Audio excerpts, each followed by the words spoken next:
This lecture is for Aviation Management, AER 114, Sandhills Community College. We're going to cover Chapter 7 of Cannon and Ritchie text, pages 169 to 179, Training Management. This will be part 1 of a two-part series in Chapter 7. For Chapter 7 in Cannon and Ritchie, we want to look at the overview training for a corporate flight program. We want to list the different types of management training required, both regulated and best practices. We want to debate the reasons for having an effective management training program, distinguish between recurrent and proficiency training. We want, for multi-piloted aircraft, we want to look at crew resource management, or as I'll refer to, CRM from here on out. And then we want to look at the commercial requirements of Part 135, required training. Training for all personnel, pilots, air crew, flight attendants, mechanics, dispatchers, is essential to safe and efficient corporate flight operations. Most corporate flight departments are actually small, probably 70%, 75%. But many have a large number of aircraft, which requires a large number of pilots and mechanics. Aircraft are expensive, they're high exposure, and highly regulated company access.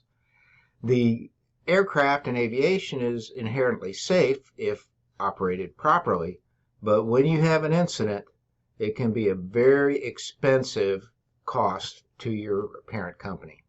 Insurance will provide only coverage if your pilots receive initial and recurrent training. We'll talk about each of those as we go. A formal written training process should be in place for pilots and maintenance personnel. For your training regulations, the FAA provides training regulations in the Aeronautical Information Manual, or AIM, under Part 91 and Part 135. Since most corporate flight operations operate under Part 91, that will be our main guiding FAR. International Civil Aviation Organization, or ICAO, will provide the regulations for international and over-ocean operators. The purpose of any regulation is to promote safety, especially when you talk training. And the FAA regulations are binding just like any other law, and training should be provided for your pilots, your maintenance personnel, other air crew, and support personnel such as dispatchers.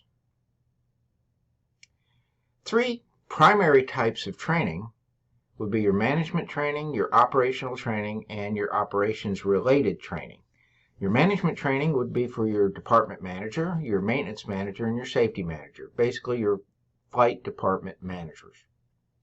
Operational training would be for all your pilots, your flight attendants, basically your air crew, your maintenance technicians, your foremen, your inspectors, quality assurance inspectors such as, and your line service personnel. Operations-related training would be your schedulers and dispatchers and administrative assistants. Those folks, the schedulers, dispatchers, and administrative assistants, will be very valuable in any emergency type operations or accidents. The overall planning for your training is the responsibility of your aviation department manager. He or she is the person that will publish the training plan. All aspects of training must be planned with a purpose. New hires should receive initial company training.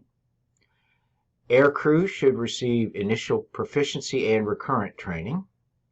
And then anytime you upgrade to a different aircraft or add technology to an aircraft, you should receive training for those particular systems. All maintenance personnel should receive recurrent training and training on their systems. The training plan should include provisions for pilot and mechanic proficiency and documenting that, communication leadership skills, decision-making, motivational theory, conflict resolution, group dynamics, organizational behavior, financial management, flight operations, and safety program management. All of the leadership and technical subjects to create an effective team. Under management training, the NBAA, or the National Business Aviation Association, has a great program for training your aviation managers. Aviation management should create a culture of professional excellence throughout the company. Their professional development courses in the NBAA are available. They have 51 different PDP courses, and the link is here, nbaa.org. And they actually have a certification process. You take a written test for your CAM, or Aviation Manager Certification Process, called the CAM. The Certified Aviation Manager sits for a test, and the test will include leadership, professional management, operations, technical and facility services, and business management. For your flight crew training, which is generally governed by the FAA, you can do internal training within the company. You can do FAA check rides within the company, and you can do external. Standardized training should include systems and emergency procedures, also resource management and other subjects.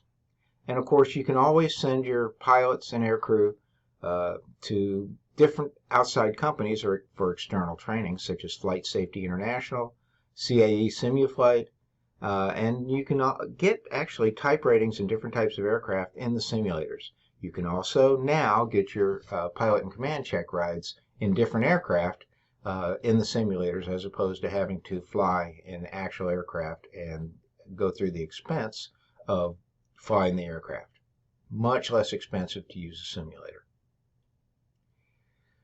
For the FAA training regulations, FAA Part 61 covers the FARs for corporate pilots operating under 91 non-commercial operations. Now, recurrence or currency and proficiency training is much different. Recurrent training has to do with recency or currency of flight. Great article right here. I've got the link for it. It's an AOPA article talking about the difference between proficiency and recurrence. And go ahead and click on that when you get a chance and read that article. It's very good. Under the FARs, FAR 61, 60R 57 covers recent flight experience. This regulation states that no person may act as a pilot in command of an aircraft carrying passengers unless the person has made at least 3 takeoffs and 3 landings within the preceding 90 days, and that's true for day and night. Proficiency has to do with your check rides, and that's covered by 61.56 under flight review.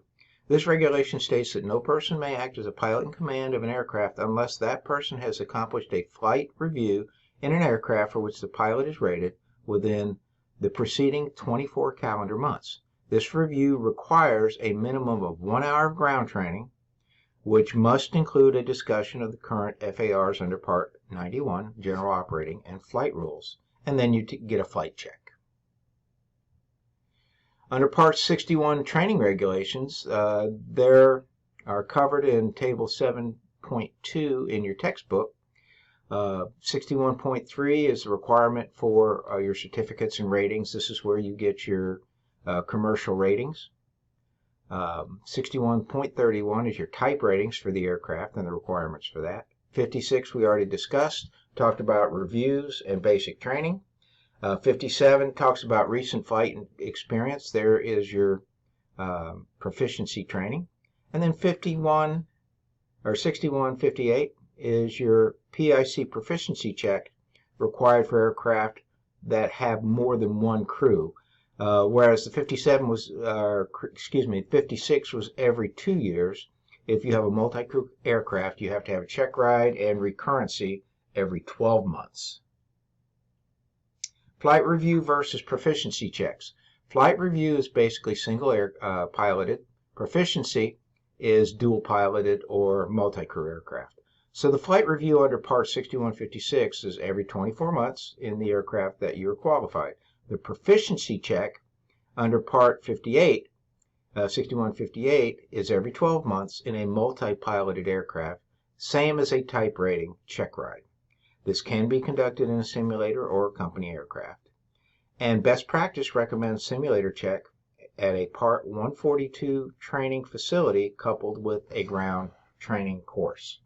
So every year, your pilots are going to get your recurrency or proficiency check in their type of aircraft.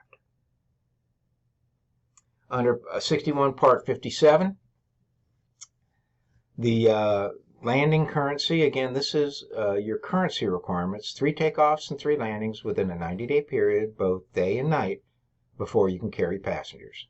Instrument currency requires 3 hours of logged instrument time and 6 instrument approaches in the last 6 months.